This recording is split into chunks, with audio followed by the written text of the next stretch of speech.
A sabedoria foi criada antes de todas as coisas. A inteligência prudente existe antes dos séculos. O Verbo de Deus nos céus é fonte de sabedoria. Seus caminhos são os mandamentos eternos. Seja bem-vindo mais uma vez ao canal Palavra de Sabedoria. Que bom encontrar você por aqui. Nós preparamos conteúdos para que você possa crescer na fé, na esperança, no conhecimento de Deus. E postamos aí, são mais de 200 vídeos à sua disposição. Veja o menu, selecione os temas do seu interesse, acesse e conheça mais. Meu irmão, as plataformas, elas não favorecem muito os conteúdos cristãos. Por isso eu tenho que vir aqui pedir para você, frequentemente, para apoiar a nossa plataforma, o nosso canal, para fazer a sua inscrição, indicar o canal para outras pessoas também, compartilhando o link nos seus grupos de WhatsApp, Instagram, enfim. E também você pode ativar as notificações para receber todas as novas postagens e também comentar os nossos temas. Fortaleça o canal para que muita gente possa saber mais sobre Deus e meditar os ensinamentos de Jesus. Quem sabe assim a nossa sociedade pode ser melhor. Hoje nós vamos ler a primeira carta de São Paulo aos Coríntios. Vamos ver no capítulo 1, os versículos de 22 a 29. Pegue comigo aí. 1 Coríntios, capítulo 1, versículos de 22 a 29. E ali está escrito assim: os judeus pedem milagres, os gregos reclamam a sabedoria, mas nós pregamos Cristo crucificado. Escândalo para os judeus, loucura para os pagãos, mas para os eleitos, quer judeus, quer gregos, força de Deus e sabedoria de Deus. Pois a loucura de Deus é mais sábia do que os homens, e a fraqueza de Deus é mais forte do que os homens. Vede, irmãos, o vosso grupo de eleitos. Não há entre vós muitos sábios, humanamente falando, nem muitos poderosos, nem muitos nobres. O que é estulto no mundo, Deus o escolheu para confundir os sábios. O que é fraco no mundo, Deus o escolheu para confundir os fortes. E o que é vil e desprezível no mundo, Deus o escolheu, como também aquelas coisas que nada são, para destruir as que são. Assim, nenhuma criatura se vangloriará diante de Deus. Essas são, para nós, as palavras do Senhor. E veja, meu irmão, em assuntos de religião para todos os povos, a sabedoria, os conhecimentos divinos, ou até os milagres, os grandes prodígios, são de extrema importância. As pessoas focam nisso, ou a sabedoria, ou os milagres. Muitos se aproximam, inclusive, da religião em busca de manifestações extraordinárias, quer na esfera sobrenatural, quer na esfera da racionalidade, da filosofia ou da sabedoria divina. Mas a cruz é a grande novidade que Jesus veio trazer.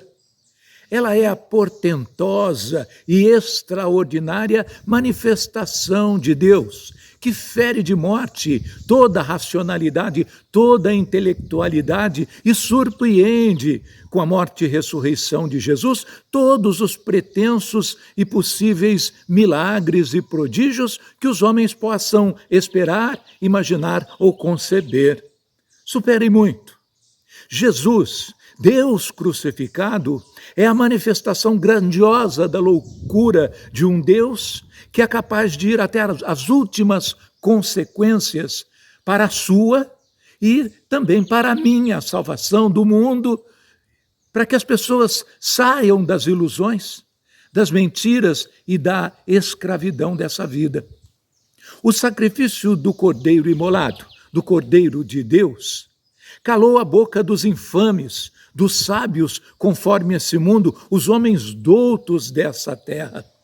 A loucura de Deus é mais sábia do que os homens, diz aí a Escritura, porque todos ficaram boquiabertos diante da justiça divina que se manifestou em Cristo, expondo toda a insanidade humana, a loucura humana, o absurdo do homem que, embriagado em suas paixões, em suas perversidades, é capaz de assassinar o próprio Criador. Foi o que aconteceu. Mas a fraqueza de Deus, lá suspenso, aos farrapos humanos naquela cruz, sangrando, despido e humilhado, tudo isso foi muito mais forte do que os homens e toda a sua racionalidade e todos os seus portentos.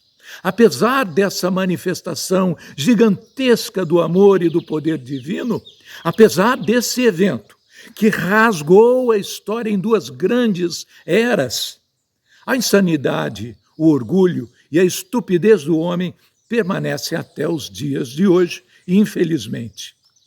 Ela se expressa naqueles nobres e poderosos que ocupam posições portentosas na sociedade, mas insistem em virar as costas para a salvação divina, virar as costas para Deus.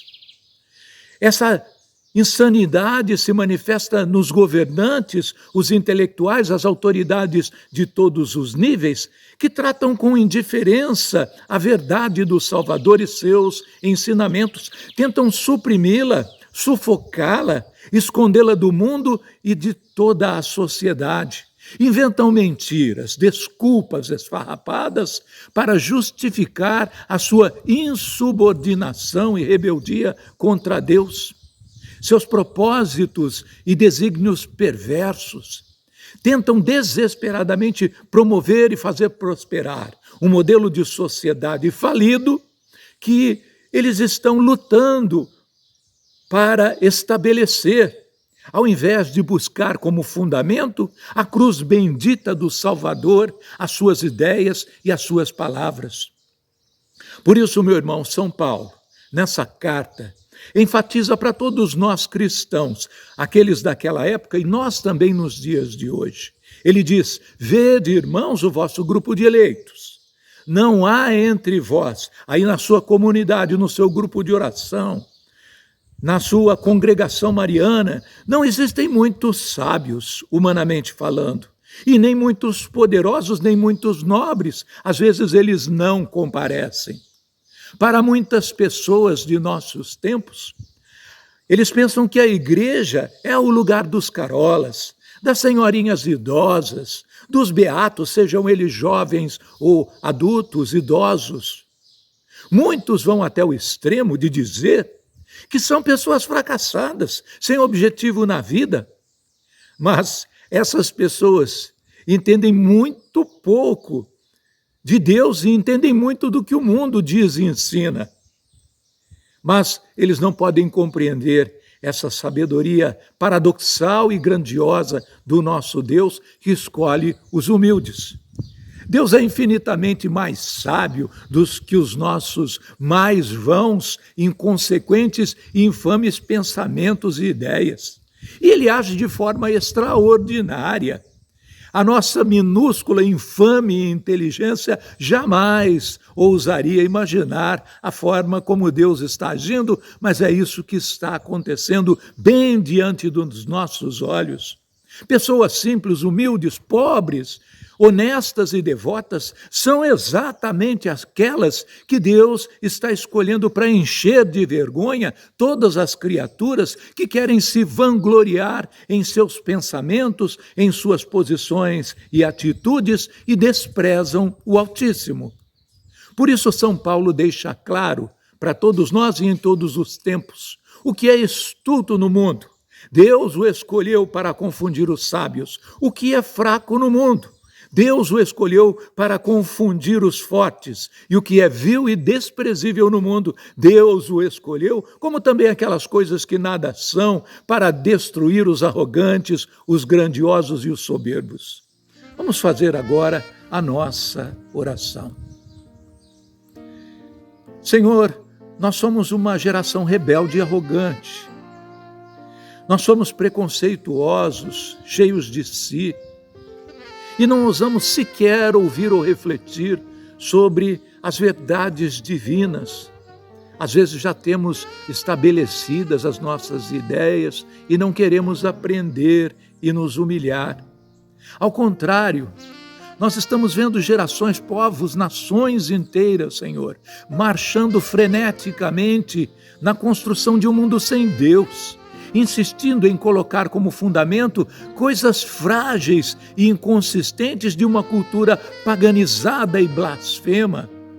Estamos mergulhados nessa loucura do mundo, a ponto de muitas vezes não compreender com simplicidade e humildade a divina sabedoria, muito menos converter-nos de nossos erros e descaminhos.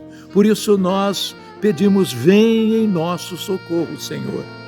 Abre, Jesus, os nossos olhos para enxergarmos a glória da cruz, onde vós estáis crucificado, Senhor, convidando-nos para abandonarmos a loucura do mundo e abraçarmos com alegria e definitivamente a sabedoria escondida no madeiro, que nos conduz à salvação, à luz e à eternidade.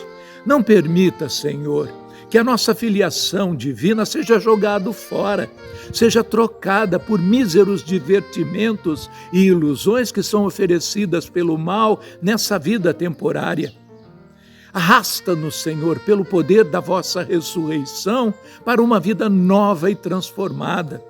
Que o Espírito Santo ilumine a cada um de nós, nesse exato momento, nos dando sabedoria e discernimento para escolher o bem e afastar-nos do mal. Amém.